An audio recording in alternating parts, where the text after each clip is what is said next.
Ready. Thank you, Chairman, sir. With your permission, I commence. Sir, with your permission, I commence my address on the Union Budget. Sir, I must say that as I rise to speak, I have a concern. Please.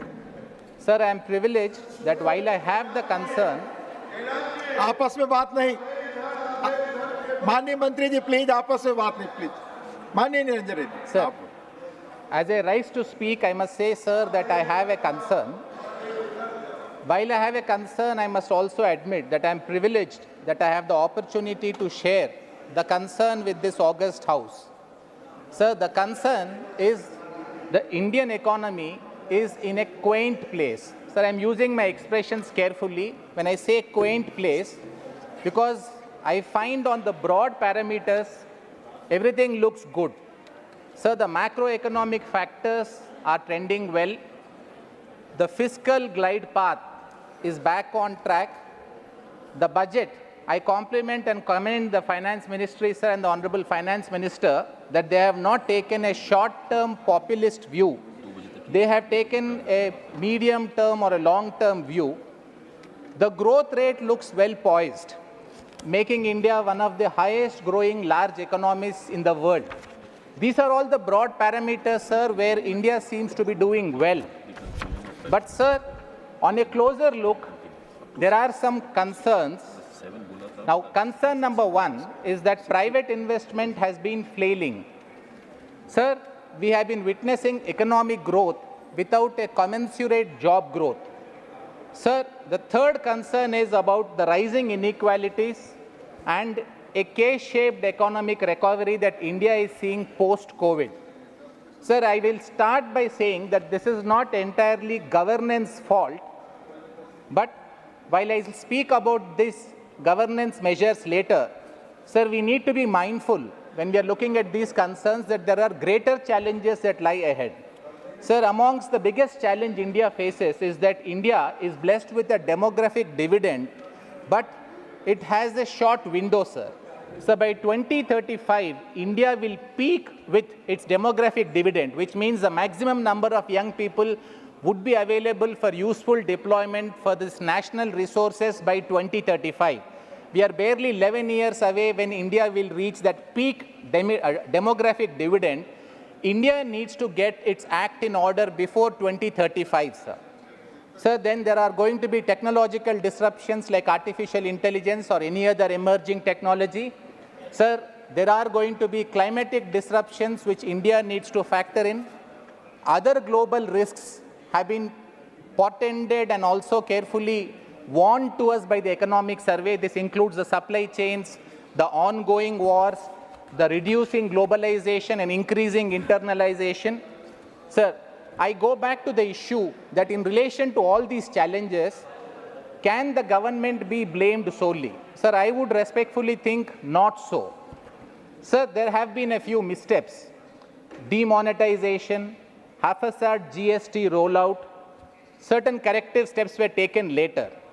Sir, while the government did not have the humility or grace to admit it, I would still commend the government for at least taking the corrective steps on these issues later.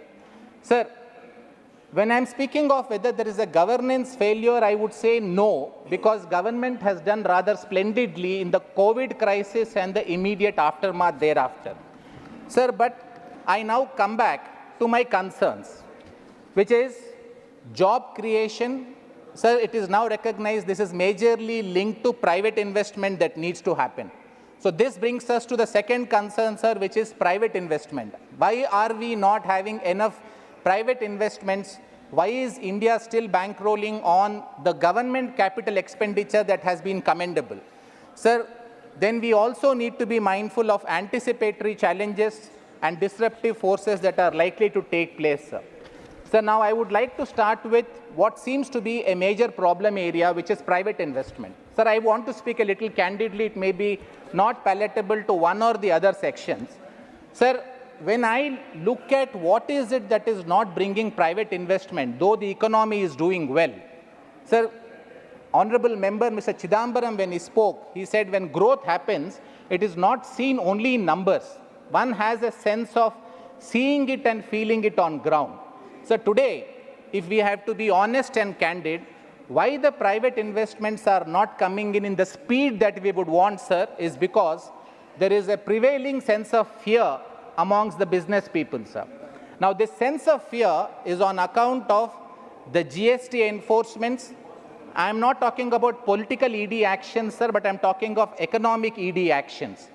It feels, sir, that I have seen cases and I have dealt with cases, sir, I am a practicing lawyer, where people who have paid close to 80 to 100 crore GST returns, on the allegation that they have not paid 2 crores or 3 crores GST, they were summoned and they were physically beaten. Sir, I will be able to authenticate this because there is an order of the Hyderabad High Court.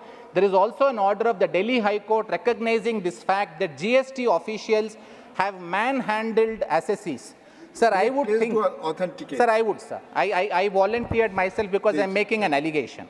Sir, I am saying that GST officials and ED officials need to be careful and mindful when they are dealing with these economic engine drivers of Indian growth, sir, because they are not here for the purpose of committing a crime. They want to do business. Yes, laws need to be enforced. Sir, the difference between, sir, I would be the first person to admit that the economy needed to be formalized. Last 10 years, government has done a fantastic job of formalizing the economy, sir. It needed to bring the economy under control because it was extremely unwieldy. They have done a very good job in bringing it under control. So the point I'm making is, bringing something under control is different from controlling it thereafter. If the economy is going to be controlled, and if the members feel, the members of the economy feel that the entire economy is controlled in this way, sir, it stops the unleashing of animal spirits, as we call it in the entrepreneurship language, that if India needs private investments to come, sir, we need to let these animal spirits unleash. India is one of the most entrepreneurial, ingenious people, set of people, sir. If they have that freedom, Honorable Member Mr. Kapil Sibal, while speaking yesterday, sir, had mentioned about granting the freedom. Sir, I am seconding that opinion in a different aspect relating to private investments. Sir, we need to create an enabling atmosphere where people will be able to come and invest. Sir, I want to anecdotically refer to a particular instance, which is something that I know personally, sir. If some person wants to invest 10 crore rupees in a small town for setting up a particular business establishment, sir, he has to go through several processes. He needs to be helped through those several processes. If he feels that investing 10 crores is going to buy him a lot of trouble at the hands of enforcement agencies or tax authorities, then the next person who sees this person undergo this trouble, sir, he would think he is better off investing the money in land or in buying something which is not productive, doesn't add to the GDP, or buying shares. So we have this strange situation where the stock market is booming, but investments are not being made by the private sector. Sir, I would therefore say that it is very important that we remove this sense of fear from the businessman's mind. Sir, I would want to give the example of a policeman. Sir, we were told very early when we were young that when someone sees a policeman on the Indian road, we try to move away because we are a little worried. In London or in England, when someone sees a policeman, they walk towards the policeman because they know they will get help from the policeman. Sir, our GST agencies, our ED agencies, our tax and enforcement agencies in relation to business need to be that helpful agency that someone should feel comfortable approaching for the purpose of seeking help. They should enforce law, but while they are enforcing law, they should be using some kind gloves. They should not be using an iron fist. Sir, I think, sir, this government, as I said, has done a splendid job in formalizing the economy. It has played the strict father for sufficient length of time. Maybe, sir, time has come that this government now needs to start playing a kind mother. Sir, fortunately, we have the finance minister who the leader of opposition called Mataji, and I would respectfully urge the Honorable Finance Minister to ensure that this industry, which needs to come and make private investment, needs to be goaded, maybe needs to be persuaded. It may need a little bit of careful hand-holding by the government, sir. Sir, the next issue is about job creation. Sir, I have seen the current scheme that is proposed. I have done a quick back of the envelope calculation, sir. What I find, if you have to give this apprenticeship to 1 crore people in 500 companies over a period of 5 years, sir, it roughly works out to 4,000 people being granted this apprenticeship in each of the companies every year. Sir, it may be a tall ask. 5,000 rupees may be a little less. The suggestion I have for the Honorable Finance Minister is, could they scale it back a little? Instead of 1 crore, can they consider having a reasonable number of 20 or 30 lakhs to start with for the first 4 or 5 years? The apprenticeship amount needs to be something like 15,000 or 20,000 rupees. The pressure on the companies will be lesser. They may be able to take. Sir, I must also compliment the Finance Secretary, who immediately clarified that this is not going to be a compulsive imposition on the industry. This has set certain concerns at rest. The government is starting from a good position, sir. We need imaginative, innovative solutions for the purpose of ensuring that we do this job creation. While the government's intent is something that I salute, sir, the scheme that has been spelled out in the budget, I have my slight reservations. I am not in a position to advise or guide the Finance Ministry. Sir, we have a very capable Finance Minister who has been presenting budgets for the 7 years, and I would think this is possibly one of our best budgets. I would request the Honorable Finance Minister to look into this aspect little more closely, sir.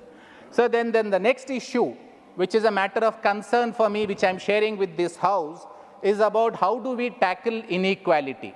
Sir, the government here may have to tread a very careful path. Sir, I don't find myself completely agreeing with my members on the right when they say that we need to have a more socialistic approach. Sir, please, I'm trying to get a better expression. But while we need to have welfare, sir, we cannot do it at the cost of development. India is in a development phase. I think the government is doing a balanced job of trying to balance development while providing welfare. But one area which is, there is still some lacunae and the government may need to look at it little more seriously, sir, is this rising inequality. This needs to be addressed. Sir, I ask myself, do I have a silver bullet to suggest? Sir, I don't. There is no easy solution to this. Sir, I think sadly, I have not heard anything from the treasury benches about how they would want to address this inequality on an urgent basis. Sir, I must also say I have not heard anything from the right side of the benches. While there has been criticism about rising inequality, there needs to be concrete, definite suggestions which may appeal to the government for implementation. So, sir, I think while none of us have a silver bullet or an immediate solution, this is a matter of concern which we may need to discuss. Sir, the last of my concerns, the previous point dovetails into this, sir. The last of my concerns is when issues like this arise, when we are in this very strange place where all of us are concerned, including the government and opposition, about certain aspects, and I don't think, sir, there will be a debate that inequality has been rising. I don't think there will be a debate that this inequality needs to be addressed. So when there is a consensus all round on the necessity of reducing this inequality, sir, I think we must not lose ourselves to politics. Sir, I see triumphalism on one side because udhar 300 par nahi hua, 400 par nahi hua, triumphalism is evident on one side. Then I see, sir, denialism on the other side. They think high growth rate, we are having 6%, 7%, everything is hunky-dory with the economy. Sir, if we have this kind of an approach, it would be a denialism. I castigate the triumphalism, sir. I castigate the denialism. I would respectfully say that we need to be realistic in understanding these concerns. And maybe, sir, the House and all of us need to come together, keep politics aside, identify the major core issues, which are a problem, sir, not because of the Indian economy itself. These are all, sir, things that we are having on account of the global order. We are a part of the global order. We are a part of this globalization attempt that has been going on in the world. So while I understand, sir, it is not entirely to be laid at the doorstep of either this governance or the governance that preceded it, the crisis is there. We need to understand it. We need to accept it, and we need to move forward. Sir,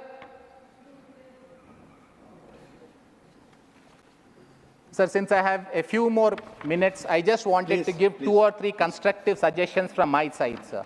Sir, first, a topic very close to my heart, court and infrastructure. Sir, I am happy, I would commend the finance minister that the budget for court infrastructure has been increased by 900 crores. Sir, from the previous year's budget, this is almost a 1/3 increase, sir. I'm grateful to the government for looking at this seriously, but I must also remind the government, sir, that we are starting from a low base. So the Indian court infrastructure is one of the relatively, sir, amongst the developed countries, we have the weakest infrastructure. A lot needs to be done. If India has to be a Vikasit Bharat, sir, we will need a Vikasit judiciary's infrastructure. Sir, I would implore the Honorable Finance Minister, after commending her for giving a 1/3 raise in 1 year, that please keep this trend going, because the judiciary needs the support of the government in ensuring that we provide this first-class judicial. Sir, we have one of the best judicial software, judicial personalities, sir, but we need the infrastructure that would go further. Sir, I also wanted to commend the government because for the first time, sir, I am seeing a legal and defense council system being allotted 200 crores. So for those who may not be well initiated into this, this means, sir, that when there are poor people who are not represented, the government is now saying we will provide you legal aid. Sir, earlier we always had these legal aid statutes and authorities, but they did not have the money. So this government has set apart 200 crores for the purpose of providing to legal aid council, which means a poor man can engage a good lawyer who will be paid a reasonable fee. He will come and defend the poor people. Again, madam, while I commend the Honorable Finance Minister, sir, I would ask this effort to be an ongoing, continuous effort. Sir, one concern, which is the e-courts program, which has had a decent allocation of 1,500 crores this year, at this juncture, sir, does not include the tribunals. There's an increasing tribunalization that is happening. I would request the Honorable Finance Minister to consider that a separate grant be made for e-tribunals like it is done for e-courts. So the next topic, again of an importance to me, is, sir, the large-scale importance placed by the budget on urban development. Sir, now this is something that is very important. The budget speech made by the Honorable Finance Minister had some very pleasing words. They were music to my ears to hear the Honorable Finance Minister recognize that cities are growth hubs, that there should be an economic and transit planning. Peri-urban areas need to be developed through planning schemes. Then brownfield development of existing cities need to happen. Transit-oriented development for 14 large cities is planned, sir. While this is done, sir, I find one major problem, sir, when I am seeing any urban development, which is urban planning is extremely weak, sir. So I have raised a few questions in this house with regard to urban planning, and I was rightfully reminded that it is a state subject. The center has a slightly limited role, sir, when it comes to urban planning. But, sir, the center has come up with some